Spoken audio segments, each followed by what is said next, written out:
Assalamualaikum warahmatullahi wabarakatuh. Perkenalkan, saya Rica Diana Putri, calon guru penggerak Angkatan 9. Dalam video ini, akan dibahas mengenai koneksi antar materi modul 1.4 mengenai budaya positif. Kesimpulan mengenai peran saya dalam menciptakan budaya positif di sekolah. Seorang guru harus memiliki kemampuan dalam mewujudkan budaya positif di sekolah.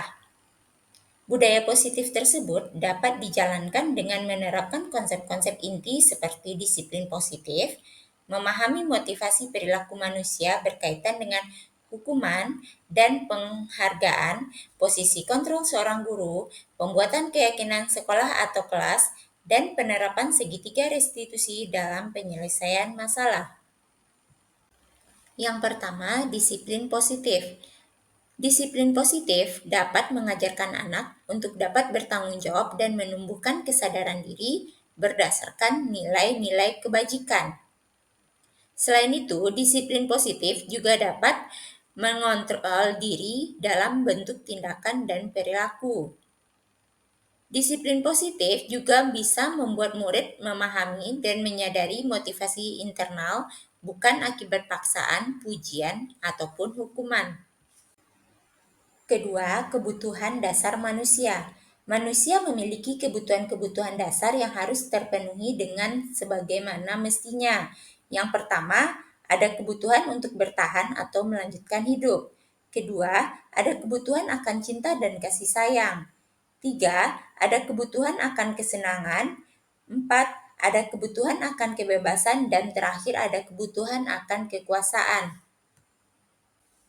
3. Posisi kontrol guru. Ada 5 posisi kontrol guru. Yang pertama, penghukum. Kedua, pembuat rasa bersalah. Ketiga, teman.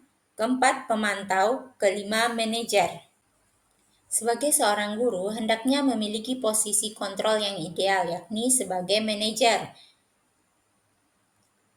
Pada posisi manajer ini, guru berbuat sesuatu bersama murid, menyuruh murid bertanggung jawab terhadap perilakunya, dan mendorong murid untuk menemukan solusi dari permasalahannya.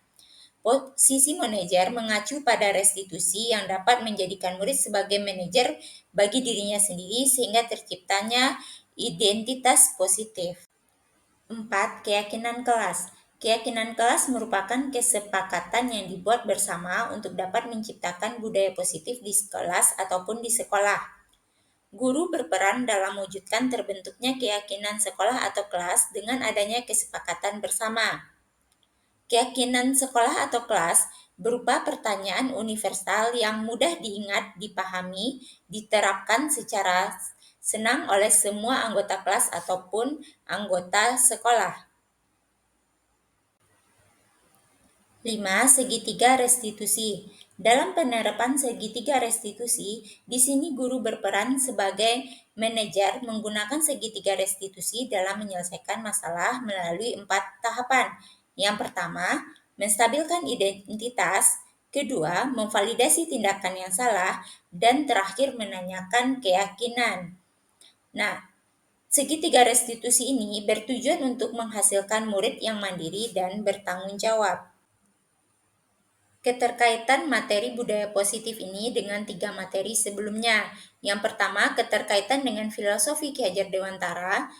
Di sini dengan menjalankan budaya positif di sekolah, maka akan mempermudah dalam tercapainya tujuan pendidikan nasional sesuai dengan filosofi Ki Hajar Dewantara, yaitu pendidikan yang berpihak pada murid dan bersifat menuntun tumbuh hidupnya kekuatan kodrat yang ada pada murid.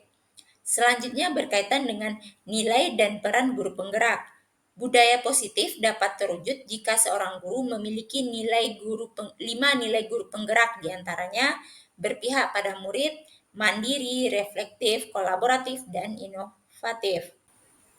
Selain itu, nilai dan peran guru penggerak di dalam budaya positif dapat terwujud dalam mendorong kolaboratif antara semua warga sekolah dengan adanya keyakinan sekolah yang harus disepakati dan dijalankan bersama. Visi guru penggerak. Salah satu perubahan yang diinginkan sesuai dengan visi guru penggerak. Refleksi.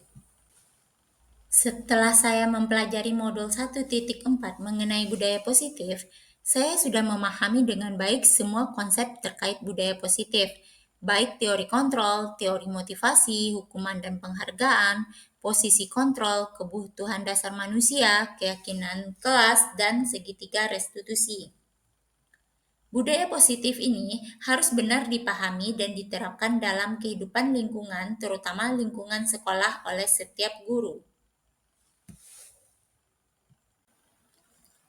Hal yang menarik bagi saya dan di luar dugaan adalah ketika membahas mengenai teori motivasi, di mana disebutkan jika penghargaan kurang tepat digunakan, karena dapat berdampak tidak baik bagi murid, seperti merusak hubungan dan hilangnya motivasi internal, sehingga menurunnya kualitas diri seseorang. Perubahan yang terjadi pada cara berpikir. Banyak hal yang berubah dari cara berpikir saya, salah satunya terkait posisi kontrol. Selama ini, posisi kontrol yang melekat pada saya adalah sebagai teman dan pembuat rasa bersalah. Padahal, seharusnya posisi yang tepat dan ideal adalah sebagai manajer dan dapat mengatasi masalah menggunakan segitiga restitusi. Pengalaman terkait penerapan konsep. Saya menangani siswa yang tugas rapor meet-nya tidak tuntas dan semua tugas tiap mapel tidak dikerjakan menggunakan segitiga restitusi. Melalui tahapan yang pertama menstabilkan identitas, validasi tindakan yang salah, dan menanyakan keyakinan. Perasaan ketika mengalami hal-hal tersebut. Perasaan saya saat mengalami hal-hal tersebut di atas, saya merasa senang dan termotivasi untuk terus memperbaiki diri sesuai dengan nilai-nilai kebajikan dan budaya positif. Hal yang sudah baik dan perlu diperbaiki yaitu sudah adanya tumbuh motivasi internal murid untuk melaksanakan budaya positif sesuai dengan nilai kebajikan yang diyakini. Sedangkan hal yang perlu diperbaiki adalah penempatan posisi guru yang biasanya sebagai kontrol teman dan kontrol pembuat rasa bersalah menjadi kontrol manajer dalam mengatasi masalah. Posisi kontrol yang digunakan sebelum saya belajar mengenai budaya positif, itu ada 3 posisi yang sering saya gunakan. Yang pertama, si pembuat rasa bersalah, sebagai teman, dan sebagai pemantau. Posisi kontrol yang saya gunakan setelah belajar modul 1.4 mengenai budaya positif, di sini saya telah menerapkan dan kedepannya juga akan menerapkan posisi kontrol manajer. Saya sangat senang dan nyaman ketika memposisikan diri sebagai kontrol manajer dalam menyelesaikan masalah, terutama ketika bisa menggunakan segitiga restitusi. Sebelum mempelajari modul 1.4 mengenai budaya positif, pernahkah menggunakan segitiga restitusi? Nah, selama ini, sebelum saya mengenal kata segitiga restitusi, saya sudah sering menggunakan teknik ini dalam penyelesaian masalah. Hanya saja, istilah segitiga restitusi ini baru saya dengar. Sebelumnya, dalam kegiatan bimbingan dan konseling, saya sudah menggunakan teknik konseling yang berpusat pada klien atau murid, di mana juga ada penggunaan atau menempatkan penstabilan identitas, validasi tindakan yang salah kalau di teknik konseling namanya konfrontasi, dan menanyakan keyakinan kalau di BK dikenal dengan gusrat, peneguhan hasrat.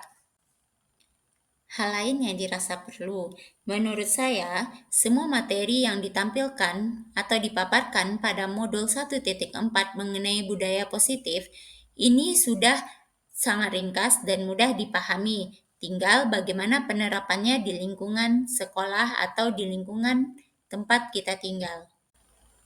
Terima kasih karena telah melihat dan mendengarkan video ini. Salam guru penggerak, mari kita terus tergerak, bergerak, dan menggerakkan.